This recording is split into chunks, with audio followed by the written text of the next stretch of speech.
board and have the management to talk more about how the company's outlook is looking like going forward. What should we expect in terms of growth? We're joined by Lokesh Machines Director, Mr. Srinivas, joining in with us right now. Thank you so much, sir, for joining in with us this afternoon on ET. It's a pleasure having you on the show.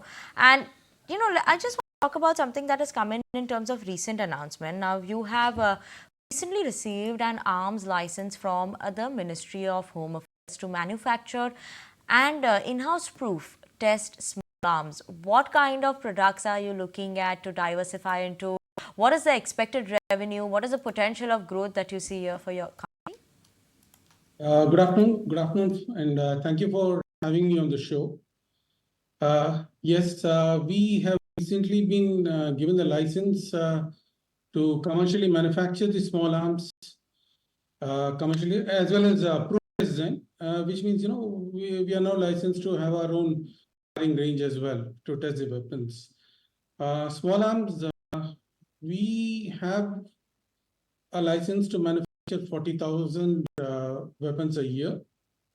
We will be graduating from around 12,000 and moving on to 40,000 in the next 2 or 3 years. The first year, we will be having an installed capacity for 12,000 members. Translate to roughly around 120 and odd crores.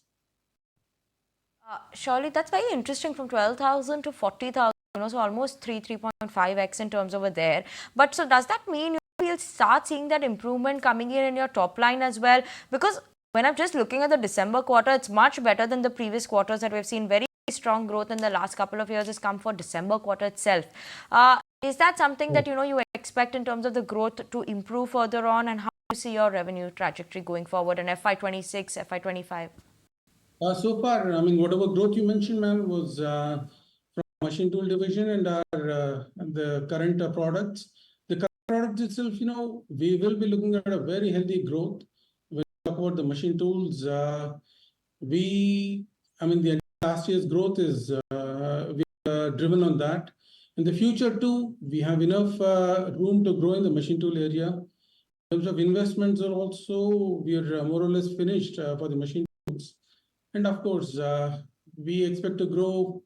Rather, we have the room to grow at more than 50% in the next 5 years' time. 50% per year on year. I mean, that's the kind of investments we have already made. And as in the volumes pick up, we are not averse to investing more as well. So this 50% growth that you're eyeing for the next 2-3 years that you're saying, will exports contribute more to this, or will it be the domestic demand that will be contributing? And where are the margins higher, in the export or in the domestic business?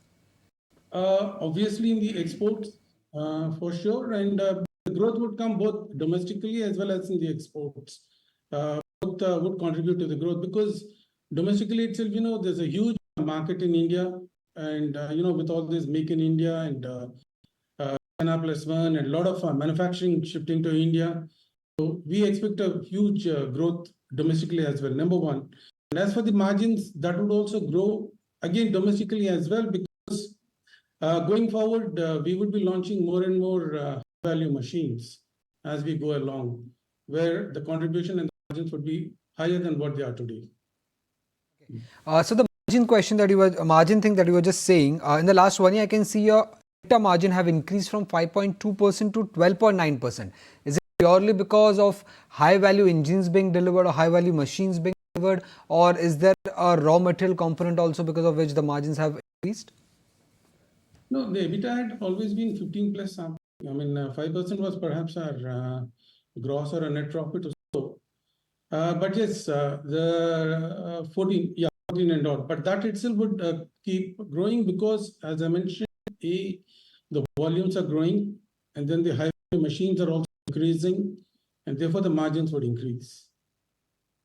Okay, but if you focus more, I just want to understand in terms of margin trend, how does that shape up? If you do make these machines, is the margin higher there? Where do you see the highest margin in terms for your business-wise, whether it's in auto components, automation, special purpose machines that you make? Where is it that the most amount of margins is created from?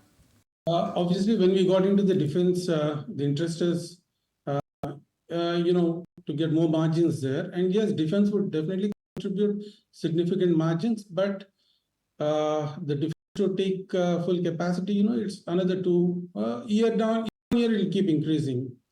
Yeah, it will take at least another 2 years for us to get more of defense. But then the margins would be pretty healthy in defense as well. Yes.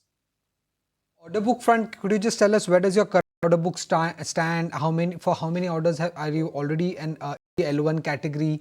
And what is the kind of order of inflows that you're expecting for FY25 and also for FY26?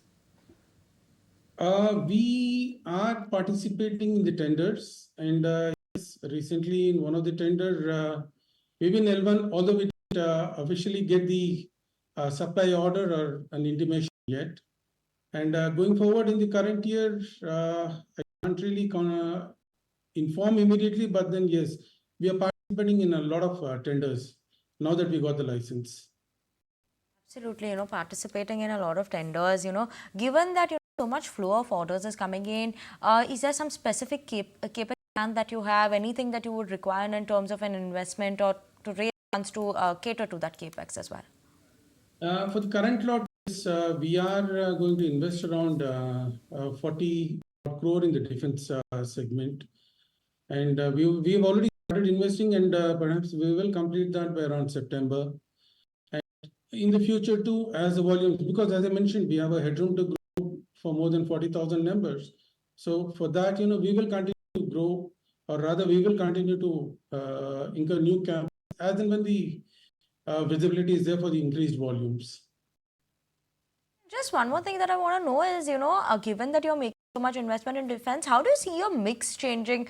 How much in the next couple of years will defense be contributing to your revenues as a percent?